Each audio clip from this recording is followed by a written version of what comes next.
The Israeli military has released what it claims is evidence that an Islamist militant group is responsible for a deadly blast at the Al-Ali hospital in Gaza on October 17.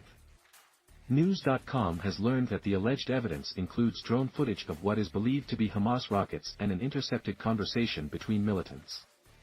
Israeli Defense Forces Rear Admiral Daniel Hagari presented the evidence during a press conference in an attempt to counter allegations against Israel and state that the Palestinian Islamic Jihad group was responsible for the blast.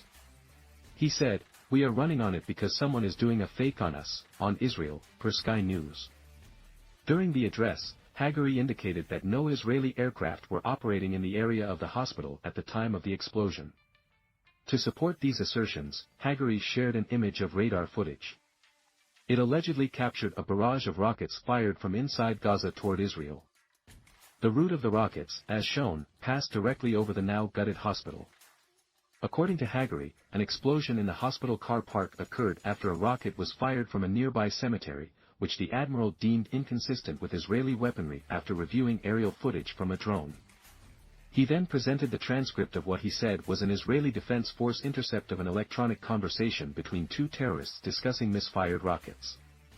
Reading an English translation of the conversation, which has not been independently verified, he quoted one of the men as saying, "I'm telling you, this is the first time that we see a missile like this falling, and so that's why we are saying it belongs to the Palestinian Islamic Jihad." To this, a second person responds saying, "What? It's from us." The first person then says, "They are saying shrapnel from the missile is local shrapnel and not like Israeli shrapnel." The Palestinian Islamic Jihad militant group denied blame, as Palestine officials pointed the finger at Israel for the airstrike that rocked the besieged medical facility in Gaza. Palestine claimed 470 people were killed in the attack, as reported by Reuters. The blast occurred one day before President Joe Biden arrived in Israel with the intent to quell the spiraling conflict.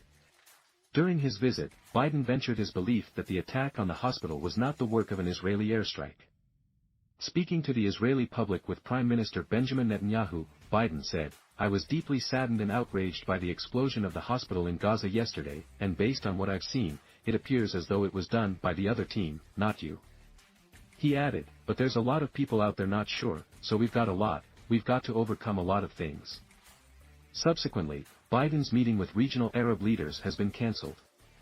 In Beirut, Lebanon, the U.S. embassy was torched, per The Independent, leading to a warning from the State Department against American citizens traveling to Lebanon.